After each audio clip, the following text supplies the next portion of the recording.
안녕하세요. 역사진이입니다. 우선 동영상 업로드가 2주나 늦어진 것에 대해 구독자 여러분들께 진심으로 사과드립니다. 제가 좀 아팠습니다. 하지만 이건 비겁한 변명입니다. 건강관리를 잘 못한 점 깊이 반성하며 노래 한 곡 부르고 시작하겠습니다.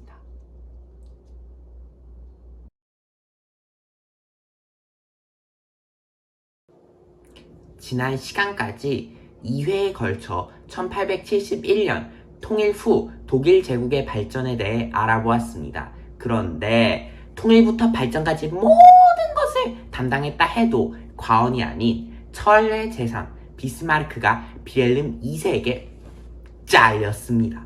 30살의 황제에게 비스마르크는 좀 올됐나 봅니다. 젊은 비렐름 2세의 야망은 독일 제국을 어떻게 움직였을까요? 라이즈 오브 독일 제국 3부 전쟁의 성공 시작합니다.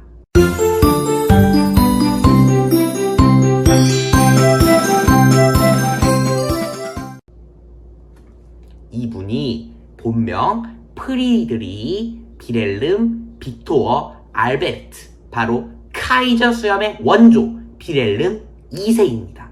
그런데 왜 요런 수염을 카이저 수염이라고 한지 아십니까?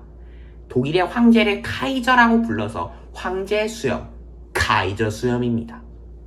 수염 끝이 하늘을 향해 뻗어있듯 독일을 세계 최강으로 만들겠다는 황제 비렐름 2세 야망 또한 하늘 높이 뻗어 있었습니다. 야망난 비렐름 2세에게 이웃나라의 눈치 따위나 보고 있는 비스마르크의 외교정책은 당연히 마음에 안 들었겠죠. 그래서 과감히 비스마르크를 은퇴시키고 삼제동맹을 맺고 있던 러시아하고도 손절을 합니다. 삼제동맹 기억하시죠? 비스마르크가 프랑스를 왕따시키기 위해 오스트리아, 헝가리, 러시아, 독일 제국이 손을 잡았던 건데, 이 오헝제국과 러시아가 자꾸 여기 발칸반도에서 부딪히면서 사이에 낀 독일의 입장이 곤란해집니다. 그래서 독일은 설마 러시아가 프랑스랑 손 잡겠어? 하며 러시아의 손을 놓아버립니다. 그러나 역시 설마는 설마, 적의 적은 나의 친구. 프랑스는 기다렸다는 듯이 러시아와 동맹을 맺고 러시아 산업 발전을 위해 투자까지 합니다.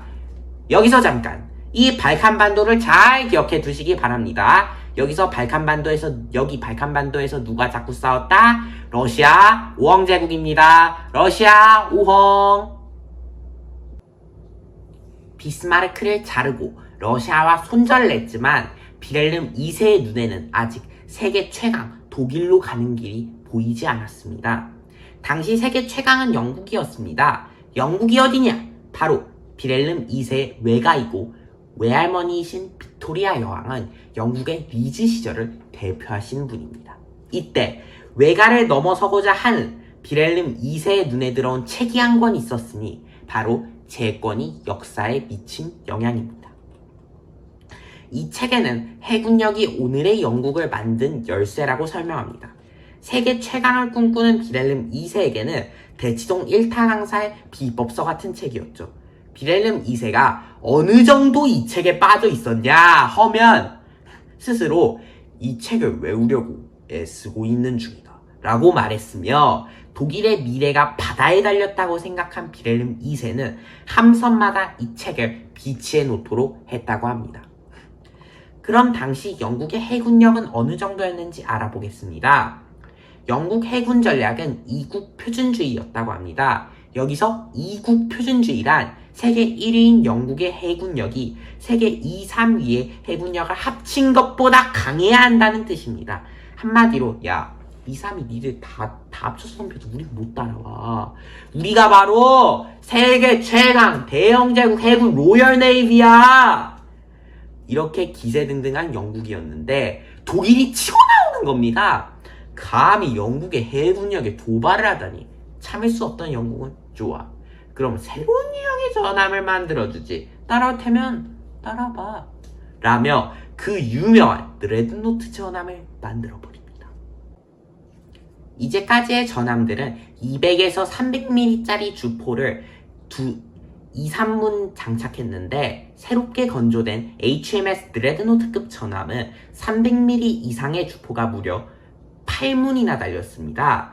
대포가 2-3개에서 8개로 늘어난 게 뭐 대수야? 라고 생각하신 분들이 계실지 모르겠는데 단순히 대포 수만 늘어난 것이 아니라 이전 전함보다 더 크고 더 빠르고 무기도 더 많고 더 센 화력과 더 먼 사거리를 자랑하게 된 겁니다. 오죽하면 이름도 두려움이라는 드레드와 없음이라는 노트, 즉 두려움 없는 전함이었겠습니까?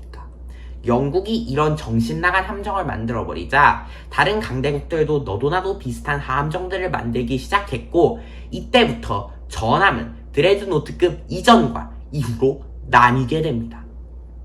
그럼 독일은 어떻게 이런 세계 최강 영국의 해군력을 위협했느냐? 바로 독일 해군의 아버지 티르피츠 대제독이 등장합니다. 비렐름 1세에게 비스마르크가 있었다면 그의 손자 비렐름 2세에게는 티르피츠가 있었습니다. 야야 티르피츠야, 내가 세계를 싹 다 거시기 해야겠는데 거시기 되게 찐딱 한마디 거시기야.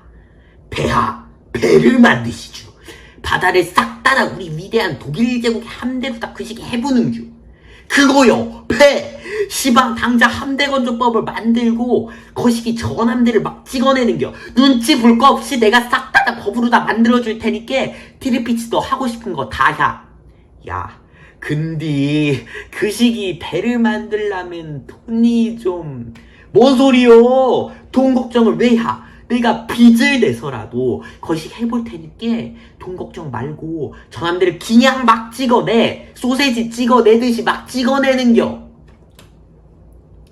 티르피츠의 제안으로 함대 건조법을 제정한 비렐름 2세는 그를 해군 대신으로 임명하며 전폭적인 지원을 아끼지 않았습니다. 티르피츠 또한 영국 해군만큼 강한 독일 해군을 만든다는 단 하나의 목표를 향해 거침없이 달려갑니다. 독일이 이렇게 미친듯이 함선에 매달리자 이국 표준주의를 쓰며 드레드노트 전함까지 만들어낸 영국도 슬슬 긴장하기 시작합니다. 1914년 영국, 독일, 프랑스의 해군 규모를 비교해 보겠습니다. 그냥 보시면 영국이 압도적으로 앞선 것처럼 보이지만 2, 3위 나라의 합계와 비교해보면 추월당하고 있다는 게 보이실 겁니다. 이때 영국의 위기감이 어느 정도였는지 당시 영국 해군 장관이었던 윈스턴 처칠의 연설에 잘 나와 있습니다. 그들이 해군을 만드는 까닭은 온갖 세계 일에 관여하기 위해서입니다. 그들에게는 스포츠에 불과하지만 우리에게는 생사가 걸린 일입니다. 해군력 강화로 드디어 영국을 쫄게 만들고 세계 최강이라는 자신의 야망에 불씨를 당긴 비렐름 2세는 여기서 멈추지 않고 다음 타겟을 정합니다. 바로 석유. 석유는 1800년대 말부터 중요한 자원으로 떠오르고 있었습니다. 마침 서아시아 지역에 엄청난 양의 석유가 내장돼 있다는 게 밝혀지고 내 눈 비렐름 2세는 오스만 제국 현 튀르기에 접근해 이스탄불에서 바그다드에 이르는 철도를 건설해 주겠다며 사탕을 건넵니다. 여기에 영국도 참여했지만 오스만은 독일의 손을 잡습니다. 독일이 바그다드까지 간다? 그럼 여기 인도가 뚫립니다. 인도는 영국의 식민지죠. 일이 이렇게 돌아가자 동맹 따윈 필요 없어! 우리 혼자서도 강해! 를 외치던 영국이 다급해지기 시작합니다. 가장 먼저 일본이랑 손을 잡습니다. 동아시아에서 러시아의 세력을 견제하려는 목적이었는데 러일전쟁 때 영국이 일본을 지원한 이유이기도 합니다. 다음으로 손을 잡은 나라는 프랑스입니다. 점점 힘이 세지는 독일을 견제하기 위해서였죠. 여기에 프랑스가 러일전쟁 이후 사이가 안 좋아진 러시아, 영국을 화해시키면서 영국, 프랑스, 러시아가 독일에 맞서는 삼국 협상을 맺어버립니다. 가만히 있어봐. 너는 왜 이건 번뇌팀장인 느낌이 들지? 프랑스 왕따시킨다고 비스마르크가 러시아, 오하, 독일 이렇게 삼재동맹 했던 거랑 많이 겹치는데? 맞습니다. 그런데 이번에는 왕따의 피해자가 독일로 바뀐 거죠. 이제 독일에게 남은 것은 오스트리아, 헝가리 제국뿐이었습니다. 세계는 영프러, 독우헝의 대결 구도로 변하고 있었습니다.